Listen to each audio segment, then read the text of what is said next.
বলিউডের অন্যতম সুন্দরী অভিনেত্রী ঐশ্বরিয়া রায় বচ্চন অভিনীত হিন্দি সিনেমা তাল আজও দর্শকদের কাছে অন্যতম স্মরণীয় মিউজিক্যাল চলচ্চিত্র।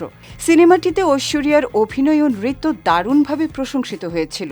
তবে এই ছবিতে তাকে নেওয়ার পেছনে ছিল নির্মাতা সুভাষ ঘাইয়ের একটি বিশেষ শর্ত।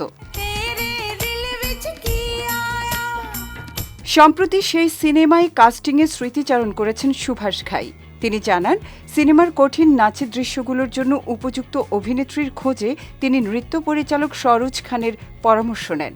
মাধুরী দীক্ষিত ছাড়া অন্য কারো নাম জানতে চাইলে সরোজ খান ঐশ্বরিয়ার নাম প্রস্তাব করেন।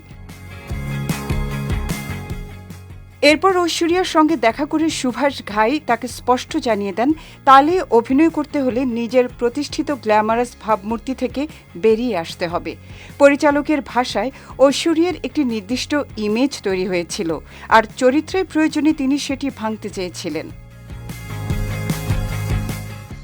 এমনকি সিনেমার প্রথম 1 ঘণ্টায় ঐশ্বরিয়াকে মেকআপ ছাড়াই পর্দায় হাজির হওয়ার শর্ত দেন নির্মাতা। সুভাষ ঘাই জানান, অভিনেত্রী এতে সানন্দে রাজি হয়েছিলেন। গল্পের প্রয়োজনে পরিচালক যেভাবে চাইবেন সেভাবেই কাজ করার সম্মতি দিয়েছিলেন তিনি। ঐশ্বরিয়া রায়, অনিল কাপুর ও অক্ষয় খান্না অভিনীত তাল মুক্তির পর ভারত সহ আন্তর্জাতিক বাজারেও সাফল্য পায়। সিনেমাটির গান, অভিনয় ও নান্দনিক উপস্থাপনা দর্শকদের মুগ্ধ করে।